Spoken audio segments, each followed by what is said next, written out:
معزز سامعین، السلام علیکم۔ آج اس کتاب کی ریکارڈنگ آپ کے سامنے پیش کی جائے گی۔ اس کا عنوان آبلہ پا ہے۔ اس کی مصنفہ رضیہ فصیح احمد ہیں اور یہ ناول سن 2003 میں اکادمی بازیافت کراچی سے شائع ہوا۔ میں ہوں صداکار حمیرہ سعید۔ یہ recording national audio library for the blind کی جانب سے پیش کی جا رہی ہے۔ آج کئی دن بعد میں بیگم گراموفون اور میڈم ڈبل روٹی کے ساتھ باہر آ کر بیٹھی تھی۔ دونوں اپنے اپنے گھروں کی عمارت کے قصے سنا رہی تھیں، کچھ یوں کہ ابھی ایک کا جملہ ختم نہ ہوتا کہ دوسری اپنی داستان شروع کر دیتی، اور ابھی وہ آدھی بات بھی نہ کہہ پاتی کہ پھر اپنی پہلی ٹوٹی بات کا سرا جوڑ لیتی۔ خاموشی سے سنتے ہوئے یہ منظر مجھے بہت عجیب لگ رہا تھا، جیسے کسی اسٹیج کا سین ہو۔ بیگم گراموفون بولی، بہن نہ پوچھو کیا کہ اس پار چھوڑ آئے۔ ہم ساتوں بہنوں کا جہیز تیار تھا، 7 ریڈیو، 7 مشینیں، 7 مسحریاں، یہاں تک کہ وہ 2 کے حساب سے 15 کیمرے۔ میڈم ڈبل روٹی برداشت نہ کر سکی، فوراً بات کاٹ دی۔ میں تم کو بتاؤں، ہماری تو 3 کوٹھیوں پر پڑوس کے سکھوں نے قبضہ جما لیا۔ میری امی کے ایسے ایسے زیور کہ دیکھ کر آنکھیں پھٹیں ان چڑیلوں نے پہن ڈالے۔ بعد میں ایک دفعہ میرا بھائی گیا کہ سب کچھ تمہارا ہے، بس ہمارے خاندانی البم ہمیں دے دو، تو وہ بھی انہوں نے نہ دیے۔ بیگم گراموفون نے بے چینی سے پہلو بدلا اور ہاتھ سے گویا انہیں خاموش رہنے کا اشارہ کر کے بولی، اور ہاں، ہمارے ابا کے پاس ایک اتنا خوبصورت۔ جب وہ دونوں ساتھ ساتھ بولنے لگیں تو اکتا کر میں لان میں کھیلنے والے بچوں کو دیکھنے لگی۔ ان کی بھولی باتیں اور چھوٹے چھوٹے کھیل جو زندگی اور تخیل کا دلچسپ امتزاج تھے، مجھے بہت بھلے لگتے تھے۔ یوں تو بیگم گراموفون اور میڈم ڈبل روٹی کی باتیں بھی حقیقت و تخیل کا عجیب و غریب امتزاج تھیں، لیکن نہ جانے کیوں میں ان سے کسی بہتر کام کی متوقع تھی۔ بچوں میں ایک چور تھا، باقی فوج۔ یہ زیادہ تر فوجیوں کے بچے تھے۔ جنرل صاحب چور کو پکڑنے جا رہے تھے۔ ان کے حوالی موالی جو بریگیڈیئر، کرنل اور میجر تھے، سب چور کے پیچھے بھاگ رہے تھے۔ آخر جنرل صاحب نے چور کو پکڑ لیا اور اسے اوٹ پٹانگ سی کوئی سزا دے دی۔ ذرا سی دیر میں نے دیکھا کہ ساری فوج مع چور کے ہرے بھرے لان میں کلا بازیاں کھا رہی ہیں۔ یکایک مجھے خیال آیا کہ ان سب بچوں میں بوبی نہیں ہے۔ میں نے اٹھ کر ایک بچے سے پوچھا، بوبی کہاں ہے پپو؟ بوبی بیمار ہے، 3-4 بچوں نے ایک ساتھ جواب دیا۔ بچوں کی اطلاعات اکثر صحیح ہوتی ہیں۔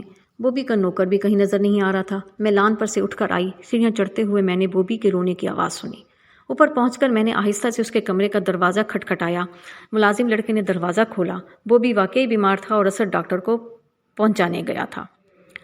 جھجکتی ہوئی میں اندر چلی گئی۔ آج پہلی مرتبہ اسد کے کمرے میں داخل ہوئی تھی۔ یہ کمرے ہوٹل کے دوسرے کمروں سے بہت مختلف نظر آ رہے تھے، جیسے اسد سال ہا سال سے یہاں رہ رہا ہو۔ فرش پر عمدہ دبیز قالین تھا، بہترین قسم کے پردے تھے، ریڈیو، ریکارڈ پلیئر تھا، آتش دان پر عمدہ مجسمے، دیواروں پر بہترین آرٹسٹوں کی تصاویر تھیں۔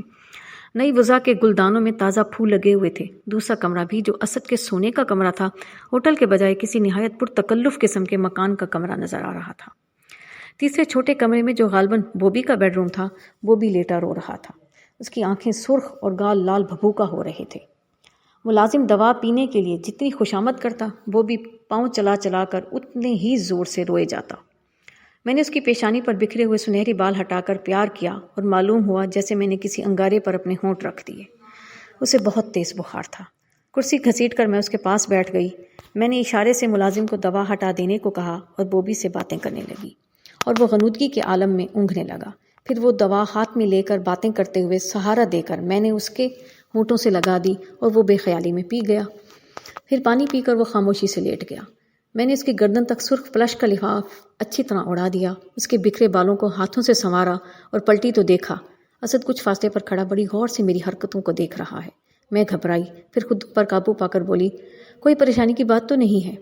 نہیں، ڈاکٹر نے ٹھنڈ سے احتیاط کرنے کو کہا ہے، کھانے کی، ناک کی ڈالنے کی، بھاپ لینے کی اور سینے پر مالش کرنے کی دوا دی ہے، اور ہر گھنٹے بعد نمک کے غرارے کرنے کو کہا ہے۔ اور بوبی میاں اتنے ضدی ہیں کہ ایک دوا کے لیے 2 گھنٹے خوشامد اور 10 وعدے کرنے پڑتے ہیں۔ مگر ابھی تو بہت خاموشی سے دوا پی لی، میں نے کہا۔ یہی تو میں دیکھ رہا تھا، مشکل یہ ہے کہ مجھے چھٹی نہیں مل سکتی۔ بوبی اشرف کے بس کا نہیں ہے، ذرا آنکھ بچے گی تو ہوا میں نکل جائے گا۔ سوچ رہا ہوں کوئی نرس رکھ لوں۔ کیا ضرورت ہے، جب تک آپ نہیں ہوں گے میں دیکھ لیا کروں گی، میں نے کہا۔ واقعی؟ اسد نے چمکتی آنکھوں سے متعجب ہو کر پوچھا۔ مجھے بھی اور کام ہی کیا ہے، میں نے کہا۔ آپ کے بابا برا مانیں گے؟ کمال ہے، کسی بچے کی تیمارداری کرنے میں برا ماننے کی کون سی بات ہے؟ میں آپ کا بہت شکر گزار رہوں گا۔ کام تو اشرف سب کر لے گا، آپ اگر اتنا ہی دیکھ لیں تو بوبی نے وقت پر دوا پی لی، اور میں سب دیکھ لوں گی، آپ بے فکر رہیں۔ آپ واقعی بہت اچھی ہیں۔ بوبی سو گیا تھا، ہم دونوں ڈرائنگ روم میں چلے گئے۔ اسد بولا، بوبی ذرا سا بیمار ہو جائے تو مجھے جانے کیا ہونے لگتا ہے، دل کہتا ہے اسے اگر کچھ ہو گیا تو۔ بچے بیمار ہوتے ہی رہتے ہیں، میں نے کہا، اس ہوٹل میں دیکھ لیجئے، کوئی نہ کوئی بچہ بیمار رہتا ہے۔ ہاں یہ تو ہے، میں زیادہ جذباتی نہیں ہوں، لیکن بوبی میری کمزوری بن گیا ہے۔ میں اس کا اتنا عادی ہو گیا ہوں کہ اس سے علیحدگی کا تصور بھی نہیں کر سکتا۔ اس سلسلے میں میرے اوپر ایک بہت بڑا حادثہ گزر چکا ہے۔ اب بھی خیال آتا ہے تو رونگٹے کھڑے ہو جاتے ہیں۔ اس سے پہلے کہ زیادہ دیر ہونے کا بہانہ کر کے میں جا سکوں، اس نے یہ قصہ سنانا شروع کر دیا اور میں بند کر رہ گئی۔ یہاں 7 اسٹریمز کے نزدیک میرے ایک دوست رہتے ہیں۔ ایک رات ٹہلتے ٹہلتے وہ اور ان کی بیگم یہاں آ گئیں۔ ان کے بچے بوبی کو بہت پیار کرتے ہیں، اس لیے بیگم نے دوسرے دن بوبی کو ان کے ہاں بھیج دینے کی فرمائش کی۔ میں راضی ہو گیا۔ صبح کام پر جاتے وقت میں نے اشرف سے کہا کہ 10 بجے کے قریب بوبی کو ان کے گھر لے جائے، اور وہ 1-2 گھنٹے کے بعد واپس لے آئے۔ اتفاق سے میں اس دن جلد کام سے فارغ ہو گیا اور سوچا کیوں نہ بوبی کو اپنے ساتھ ہی لے چلوں۔ جس وقت میں اپنے دوست کے گھر پہنچا، اشرف باورچی خانے میں میلے برتن دھو رہا تھا اور بوبی غائب تھا۔ جب وہ آس پاس کے گھروں میں نہیں ملا تو میں ڈر گیا۔ یہاں اکثر بچے غائب ہوتے رہتے ہیں۔ ابھی میں سوچ ہی رہا تھا کہ کیا کروں کہ انہی دوست کا 4 سالہ بچہ زرد ڈرتا کانپتا آیا اور اپنی ماں سے بولا کہ اس نے ایک چھوٹے سے بچے کو نالے میں گرتے دیکھا تھا۔ ان کے گھر کے نزدیک ایک بڑا سا نالا ہے، یہ 7 اسٹریم سے نکل کر بنگلوں کے باغوں میں پانی پہنچاتا ہے۔ بچے کی بات سن کر ہم سب کے ہاتھ پاؤں پھول گئے۔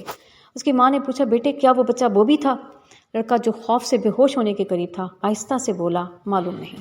میں یہ سن کر بے تحاشا بھاگا۔ اتنی ہی دیر میں یہ بات پھیل گئی اور نالے کے ساتھ ساتھ مجھے بے تحاشا بھاگتے دیکھ کر اور لوگ بھی آ پہنچے۔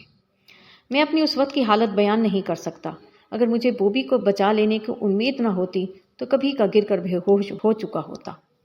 نالے کی روانی دیکھ کر مجھے اندازہ ہوا کہ وہ اس وقت تک کافی آگے نکل چکا ہوگا۔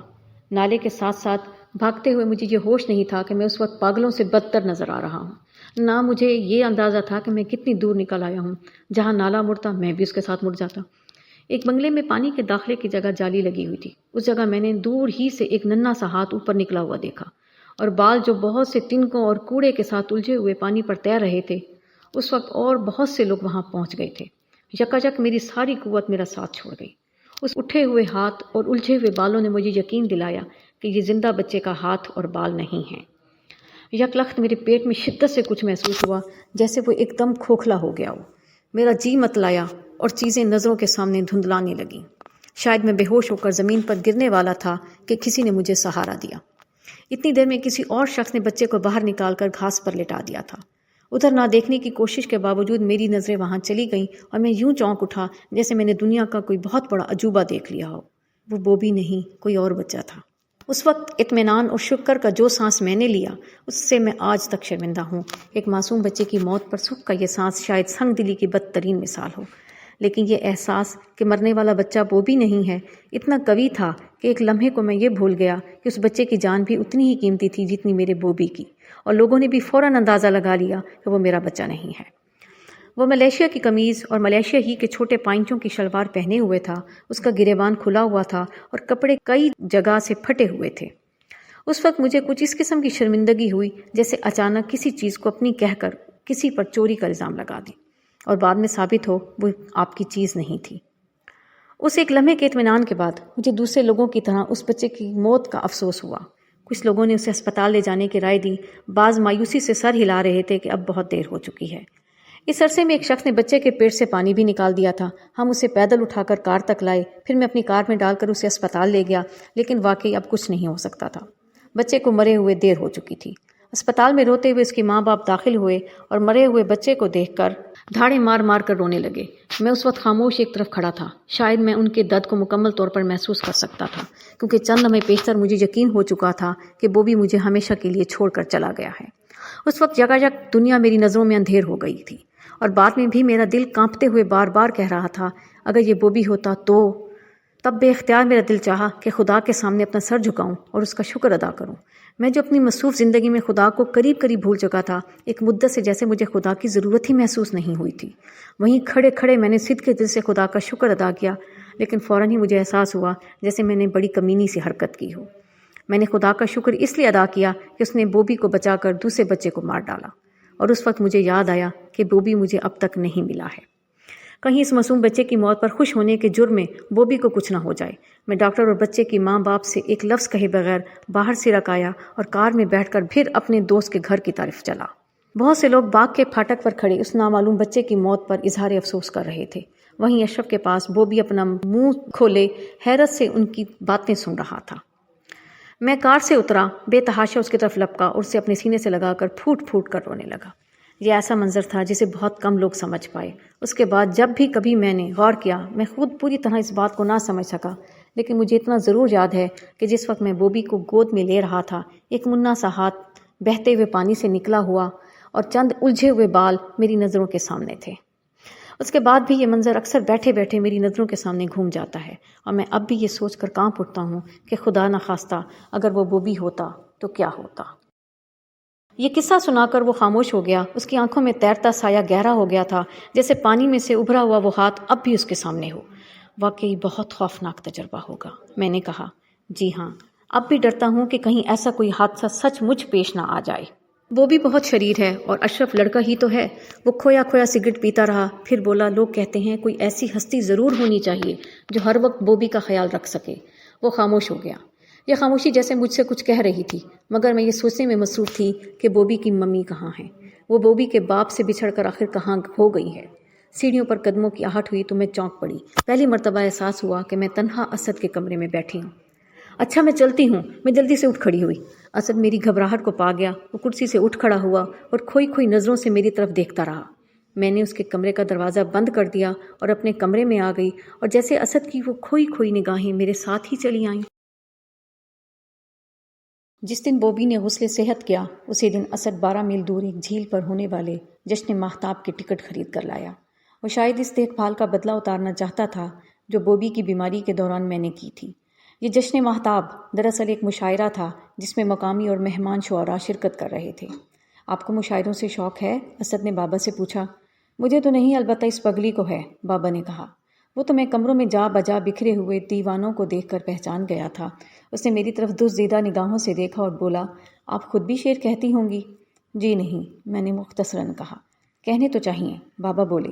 بالکل شاعروں ایسی حساس طبیعت پائی ہے، پھر اردو سے آپ کو اتنا عشق ہے کہ شاید ہی کسی کو ہوگا، تبھی آپ زمانے بھر کے بچوں کو اکٹھا کر کے اردو پڑھاتی ہیں، اس نے مذاق کیا۔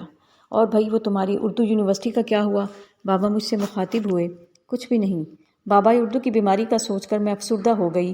بابا شاید میرے موڈ کو ٹھیک کرنے کے لیے ہنس کر بولے، تم سوچ رہی ہو کہ اردو یونیورسٹی کو دیا گیا تمہارا عطیہ بیکار گیا؟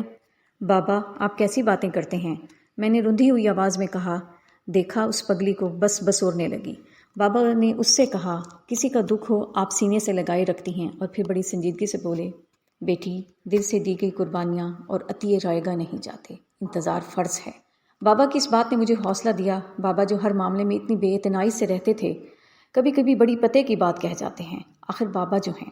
دوسرے دن شام سے ہی بابا کے سر میں درد تھا، اس لیے مجھے خیال ہوا کہ جشن ماہتاب کا پروگرام پورا نہ ہو سکے گا، مگر بابا کو احساس تھا کہ میں منہ سے نہ کہوں پھر بھی مجھے وہاں نہ جا سکنے کا افسوس رہے گا۔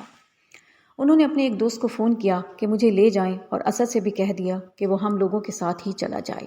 چچا احمد بہت پیاری شخصیت کے مالک ہیں، انہیں خود شعر و شاعری سے دلچسپی ہے، اور راستے بھر ہم دونوں کو ہنساتے اور شعر سناتے گئے۔ کبھی وہ اسد سے شعر سنانے کی فرمائش کرتے جسے وہ ٹال جاتا، پھر انہوں نے مختلف شعراء کے کلام پر تبصرے شروع کیے۔ اسد کی ہوں ہاں سے مجھے اندازہ ہوا کہ وہ اس معاملے میں قطعی کوڑا ہے، تو وہ میرے لیے صرف جشن ماہتاب میں شریک ہوا ہے اور اب رات بھر میری خاطر بور ہوگا، میں نے سوچا۔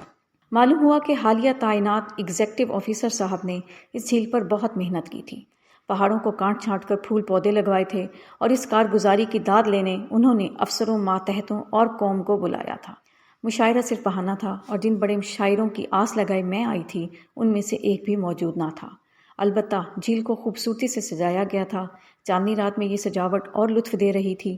کھمبوں پر پتے باندھ کر ان میں لگائے گئے گیس دور سے اچھا ساما پیش کر رہے تھے۔ دور جھیل میں ایک پہاڑی جزیرہ بھی اسی طرح سجایا گیا تھا، اور روشنی کے کھمبوں کی قطاروں کا عکس پانی میں بڑا دلکش نظر آ رہا تھا۔ سڑک سے نزدیک ہی ایک کھلی بارہ دری میں شاعروں کے بیٹھنے کا انتظام تھا۔ نیچے پانی کے بڑے سے حوض کے دائیں بائیں کرسیاں تھیں، درمیان میں صوفے جن پر خواص بیٹھے تھے، پیچھے چڑھائی پر دریاں بچھائے یا زمین پر عوام اور مفتی میں سپاہی لوگ بیٹھے تھے۔ طلبہ کا طبقہ خاص میں بھی تھا، عوام میں بھی اور شاعروں میں بھی۔ مشاعرہ شروع ہوتے ہی ہوٹ ہونا شروع ہو گیا۔ مقامی شعراء کی زبان سمجھ میں نہ آئی تو طلبہ بیداد پر اتر آئے۔ پھر فضا ایسی ہی ہو گئی، جو شاعر آتا ہوٹ ہو جاتا۔ ایک شاعر ردیف پر آ کر کچھ اس طرح زور دیتے جیسے طبلے پر تھاپ پڑ رہی ہو۔ بس پھر کیا تھا، پوری قوم ان کے ساتھ ردیفوں کو زور دے کر دہراتی اور یوں معلوم ہوتا جیسے آس پاس کے پہاڑ، ندی نالے، درخت سب ان کی ہم نوائی کر رہے ہوں۔ ایک شاعر صاحب نے گیت پیش کرنے کا مجدہ سنایا اور بڑے اسٹائل سے کلاسیکی فلمی موسیقی کے انداز میں گانا شروع کر دیا۔ اب ادھر ادھر سے آوازیں آنا شروع ہوئیں، سی ایچ آتما، سی ایچ آتما۔ کوئی پکارا، مشاعرہ سننے آئے ہیں، فلمی گانا نہیں۔ لیکن ان شاعر کے کان پر جوں نہ رینگی، یہاں تک کہ لڑکوں نے انہی کی خرج میں ان کے ساتھ گانا شروع کر دیا۔ خیر وہ باطمینان گیت ختم کر کے بیٹھ گئے۔ ایک اور صاحب سیاہ شیروانی میں اٹھے تو ان کے ساتھ ہاؤ ہو کا طوفان بھی اٹھا۔ ان میں خود اطمینانی اور خود اعتمادی کی کمی تھی۔ جس طرف شور زیادہ ہوتا اسی طرف ہاتھ پھیلا پھیلا کر زور سے پڑھتے۔ شعر کچھ اس قسم کے تھے کہ دنیا کا ستایا ہوا ہوں تو تم بھی ستا لو۔ لوگوں نے بجائے رحم کھانے کی اور ہلڑ مچایا۔ آخر میں ان کا پکا ہوا رنگ تپے ہوئے توے کی طرح تمتمانے لگا۔ وہ اپنی جگہ بیٹھ کر رومال سے پنکھا جھلنے لگے تو ایک کوہنا مشق شاعر اٹھے، نہایت بردباری سے بولے، دیکھیے آپ صاحبان میرا ساتھ دیجیے۔ یہ کہہ کر وہ سمجھے کہ پالا مار لیا، مگر ادھر انہوں نے غزل شروع کی، ادھر آوازیں بلند ہوئیں، بکپ چاچا بکپ۔ کوئی شعر دل کو لگتا تو پکار ہوتی، مقرر ارشاد چاچا سہارنپوری۔ اتنے شاعروں میں بمشکل 2-3 شاعر جمے۔ یہ وہ تھے جن کی آواز پاٹدار تھی، ترنم اچھا تھا اور جن کی نظمیں یا غزلیں طلبہ کے جوان جذبوں سے میل کھاتی تھیں۔ جب ہوٹنگ زیادہ ہوئی تو اسد نے بڑے خلوص سے جھک کر مجھ سے پوچھا، آپ ان مشاعروں کو ختم نہیں کر دینا چاہیے؟ بڑی آؤٹ آف ڈیٹ قسم کی چیز ہو کر رہ گئے ہیں۔ میں بھی یہی سوچ رہی ہوں، مگر شاید ان کا ہوتے رہنا ہی اچھا ہے۔ میں نے کہا، کیوں؟ اسد نے حیران ہو کر پوچھا۔ اس لیے کہ ان بیچارے شاعروں کی آواز بہت سے وہ خواص سن لیتے ہیں جنہیں کبھی اردو نظم یا غزل پڑھنے کی توفیق نہیں، اور بہت سے وہ عوام جو پڑھنا نہیں جانتے۔ میرا اشارہ ان صوفوں کی طرف تھا جن پر خاص خاص مہمان بیٹھے جمائیاں پر جمائیاں لے رہے تھے، اور ان لوگوں کی طرف جو بڑے بڑے پگڑ باندھے دریوں پر بیٹھے تھے اور مشاعرہ سننے کے لیے اپنی بے رنگ و روغن صدیوں پرانی سائیکلوں پر اتنی دور سے آئے تھے۔ مگر ان شاعروں کو کتنا برا معلوم ہوتا ہوگا کہ لوگ کان دھر کر ان کا کلام سنتے تک نہیں۔ اس نے کہا، برا تو ضرور لگتا ہوگا، مگر یہ سوچ کر صبر کر لیتے ہوں گے کہ ہمارے مخاطب یہ شور مچانے والے نہیں، وہ ہیں جو غور سے سن رہے ہیں۔ ممکن ہے یہ اس ہلڑ بازی کے عادی ہو جاتے ہوں، اور کیا ان کے لیے یہ قدر افزائی نہیں ہے کہ اتنی دور سے انہیں بلایا جاتا ہے، اتنے اور ایسے ایسے لوگ انہیں سننے آتے ہیں۔ ممکن ہے اتنی دور آنے جانے میں انہیں کوئی ایسا حادثہ بھی پیش آتا ہو جو کسی اچھی نظم یا غزل کو محرک ہو۔ مشاعرے کی اتنی صفائی پیش کرنے کے باوجود میں نے دیکھا کہ اسد اس سے کچھ متاثر نہیں تھا، اور بھی بہت سے لوگ کچھ شاعروں کے حلیوں سے بیزار ہو کر اور کچھ نہ سمجھنے کی وجہ سے چپکے چپکے کھسک گئے تھے اور جھیل میں بوٹنگ کر رہے تھے۔ ایک مشہور شاعر کی نظم پرتو خوب جمی۔ جب اس نے اپنا آدرش کا سراپا کھینچ کر آخر میں کہا کہ کہیں یہ پرتو خیال ہی تو نہیں، اسد میری طرف جھکا اور بولا، شکر ہے کہ میرا آئیڈیل خیالی نہیں، جیتا جاگتا انسان ہے۔ اچھا، میں نے اس انکشاف پر تعجب کا اظہار کیا، اور اس سے بھی زیادہ شکر کا مقام ہے کہ اس وقت وہ میرے نزدیک ہے۔ میرا دل دھڑک اٹھا، کان کی لویں جلنے لگیں۔ مجھے معلوم تھا یہ ہوگا۔ وہ آنکھیں بہت دن سے خاموشی میں مجھ سے یہی باتیں کہہ رہی تھیں، مگر جب یہ بات زبان سے ادا ہوئی تو میرے دل کو جانے کیا کیا ہونے لگا۔ یکا یک وہ جھیل اور اتنے سارے آدمی اٹھ کر جیسے کہیں دور چلے گئے۔ میں خلوت کی عجیب و غریب دنیا میں پہنچ گئی، اور یہ جملے بار بار میرے کانوں میں گونجنے لگے۔ مشاعرہ ختم ہوا تو چچا احمد کو کسی نے دور سے پکارا اور وہ ادھر چلے گئے۔ ہم کار کے نزدیک جا کر کھڑے ہو جاتے ہیں، چچا وہیں آ جائیں گے۔ میں نے کہا، ذرا شاعر وغیرہ چلے جائیں، مجھے ان سے ڈر لگتا ہے۔ وہ بولا، ڈر لگتا ہے؟ یہ کیوں؟ میں کچھ نہیں سمجھی تھی۔ میرے پاس اس وقت آئینہ نہیں ہے، ورنہ میں آپ کو دکھاتا کہ شب بیداری سے یہ آپ کی سرخ سرخ آنکھیں، یہ تمتماتا ہوا چہرہ، یہ سفید لباس کیا غضب ڈھا رہا ہے۔ میں نہیں چاہتا کہ آپ ان تیز نگاہ شاعروں کے پاس سے گزریں اور کسی نظم کا عنوان بن جائیں۔ میں ہنس دی۔ شاعری کا کچھ نہ کچھ اثر تو آپ پر بھی ہو ہی گیا۔ میں نے کہا، آپ مذاق سمجھ رہی ہیں؟ وہ بولا، جی ہاں قطعی۔ حالانکہ جب وہ شاعر اپنے محبوب کا سراپا کھینچ رہا تھا تو میں سچ مچ ڈر رہا تھا کہ کہیں اس نے آپ کو تو دیکھ نہیں لیا۔ جب اس نے اس کو خیالی پرتاؤ کہا تو میں نے شکر ادا کیا، اس لیے تو میں نہیں چاہتا کہ آپ وہاں سے گزریں۔ مذاق چھوڑیے، آئیے چلیں۔ پھولوں کے تختوں کے پاس سے گزرتے، سیڑھیاں چڑھتے ہم شاعروں کی بارادری کے پاس سے گزرے جو اب خالی ہو چکی تھی۔ پھر یہ تیلی چڑھائی پر سنبھل سنبھل کر قدم رکھتے ہوئے جب ہم اوپر کی طرف چڑھ رہے تھے، اچانک اسد بڑی ہی گھمبیر آواز میں بولا، اگر تم نے مجھے نہیں تھاما تو میں گر جاؤں گا۔ میں نے پلٹ کر اس کو دیکھا، وہ کیا کہہ رہا تھا؟ کیا اشعار واقعی اس کے دل و دماغ پر نشے کی طرح چھا گئے تھے؟ وہ پھر بولا، اب کہ اس کا لہجہ بہت اداس تھا، مجھے سہارا چاہیے سیبی، کسی ایسی ہستی کا جو مجھے ہمیشہ سنبھالے رکھے، ورنہ میں نہیں جانتا میرا کیا حشر ہوگا۔ کیا ہوا؟ میں اس کا اداس چہرہ اور آنکھوں میں تیرتے سائے کو گہرا ہوتے دیکھ کر گھبرا گئی۔ میں بہت تنہا ہوں، بہت اداس ہوں اور بہت برا ہوں، وہ آہستہ آہستہ ٹھہر ٹھہر کر کہہ رہا تھا۔ اس کا ہاتھ میری طرف بڑھا، میں نے اسے تھام لیا، وہ یخ ہو رہا تھا۔ ایک دوسرے کا ہاتھ تھامے ہم اوپر آ گئے۔ ریت کے ٹیلوں کے سائے میں ہماری کار کھڑی تھی، ہم اس کے نزدیک کھڑے ہو گئے۔ چاندنی رات کا جادو اپنا اثر کر چکا تھا، میرا دل پانی میں ہلنے والی روشنیوں کی طرح ڈاواں ڈول ہو رہا تھا۔ چند منٹ خاموشی رہی، پھر اس نے ہنس کر کہا، مشاعرے کا کوئی اور فائدہ ہو نہ ہو، ایک فائدہ ضرور ہے۔ کیا؟ میں نے کھوئے ہوئے لہجے میں پوچھا۔ کبھی کبھی ایسے دو دل جنہیں مل جانا چاہیے مشاعرے میں مل جاتے ہیں۔ وہ شرارت سے مسکرایا اور یک لخت چاندنی کا طلسم ٹوٹ گیا۔ جانے کیسے ایک خیال میرے دل پر بجلی بن کر گرا، شاید اس کی اپنی پہلی بیوی سے پہلے پہل ملاقات کسی مشاعرے میں ہی ہوئی ہو، شاید اس سے بھی اس نے یوں ہی اظہار الفت کیا ہو، اس کے سامنے بھی اپنی آنکھوں کی گہرائیوں کا جادو یوں ہی جگایا ہو، اس کا ہاتھ تھام کر یوں ہی پکارا ہو، میں بہت تنہا ہوں، بہت اداس ہوں اور بہت برا ہوں۔ شاید یہ 3 آزمودہ ٹکڑے ہیں جن کا اثر وہ پہلے بھی دیکھ چکا ہے۔ مجھے الجھن سی ہو رہی تھی، سکون و آسودگی اور جذب و مستی کے چند لمحے جن سے میں ابھی گزر رہی تھی ختم ہو چکے تھے۔ شاید یہ اس خوبصورت ماحول سے ریتیلے ٹیلوں پر آنے کا اثر تھا، یا وہ ازلی خوف جو انسان کو دل بھر کے خوش بھی نہیں ہونے دیتا۔ اس وقت مجھے یہ خیال ہوا کہ ہر جذبے کے لیے خارجی اثرات سے زیادہ اندرونی احساسات کتنی بڑی حیثیت رکھتے ہیں۔ ایک ہی بات 2 مختلف صورتوں میں کتنے مختلف اثرات پیدا کرتی ہے۔ بارے چچا احمد آ گئے اور ہم سب کار میں بیٹھ گئے۔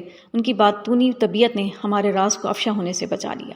اور راستے بھر خود ہی باتیں کرتے رہے، انہیں یہ خیال بھی نہ آیا کہ ہم دونوں یوں خاموش کیوں بیٹھے ہیں، جیسے ان کے ساتھ کار میں نہیں جا رہے، کسی اور ہی فضا میں پرواز کر رہے ہیں۔ ہوٹل پہنچ کر ہم اترے تو بابا ڈریسنگ گاؤن پہنے اوپر بالکنی میں کھڑے تھے۔ آ گئے، انہوں نے کہا، اور دونوں دوستوں میں وہیں سے باتیں ہونے لگیں۔ بیگم گراموفون کے کمرے کی کھڑکی کا پٹ کھلا اور کوئی شیشے سے ناک لگا کر باہر جھانکنے کی کوشش کرنے لگا۔ شاید ہمارے ساتھ چچا احمد کو دیکھ کر انہیں مایوسی ہوئی۔ کھڑکی کا پٹ جلدی ہی بند ہو گیا۔ ہم چچا احمد کا شکریہ ادا کر کے اندر آئے اور سیڑھیاں چڑھنے لگے۔ اسد نے میرا ہاتھ تھام لیا اور ہم دونوں خاموشی سے اتنی آہستہ آہستہ سیڑھیاں چڑھ کر اوپر آئے گویا وہ 30 نہیں 130 سیڑھیاں تھیں۔ جب میں نے دروازہ کھولنے کے لیے نوب پر ہاتھ رکھا، اسد نے بڑھ کر اس پر اپنا ہاتھ رکھ دیا اور اپنا منہ میرے کان کے پاس لا کر سرگوشی میں بولا، مجھے سہارا دو گی نا؟ میں نے مڑ کر اس کی طرف دیکھا، ہماری نظریں ملیں اور ہم جیسے ایک دوسرے میں کھو گئے۔ اندر کمرے سے آنے والے قدموں کی چاپ نے مجھے چونکا دیا اور میں خدا حافظ کہہ کر اندر آ گئی۔ بابا کمرے میں موجود تھے۔ ہیلو، کیسا رہا مشاعرہ؟ اچھا خاصا، میں نے کہا۔ اوہو، نیند کی وجہ سے تمہاری آنکھیں سرخ ہو رہی ہیں، جاؤ جلدی سے سو جاؤ۔ آپ ابھی تک نہیں سوئے بابا؟ سو گیا تھا، کار کی آواز سے آنکھ کھلی۔ بابا اپنے کمرے میں چلے گئے۔ میں کپڑے تبدیل کر کے آئی تو نیند کا کوسوں پتہ نہ تھا۔ میں ڈرائنگ روم میں آ کر صوفے پر بیٹھ گئی۔ چاند کی روشنی میرے پیچھے کی پوری کھڑکی میں سے گزر کر کہکشاں سی بناتی ہوئی سامنے دیوار سے جا ٹکرائی تھی۔ میں صوفے سے سر ٹکا کر بیٹھ گئی۔ چاندنی، وہ سیل نور مجھ پر یوں گزر رہا تھا جیسے میں اس میں نہا رہی ہوں۔ سامنے درمیانی میز پر کھلا ہوا کسی شاعر کا دیوان چاندنی میں اتنا خوبصورت نظر آ رہا تھا جیسے اسے فرشتے کی نوٹ بک جو حضرت ابو بن ادھم کے سامنے خدا سے محبت کرنے والے بندوں کے نام لکھ رکھا تھا۔ یہاں تک کہ چاندنی میں مجھے خود اپنا وجود ہلکا پھلکا آسمانی سا نظر آ رہا تھا۔ یکایک بہت ہلکی آواز میں کانن کا وہی ریکارڈ بجنا سنائی دیا، من موہن، یہ اسد کے ڈرائنگ روم میں بج رہا تھا۔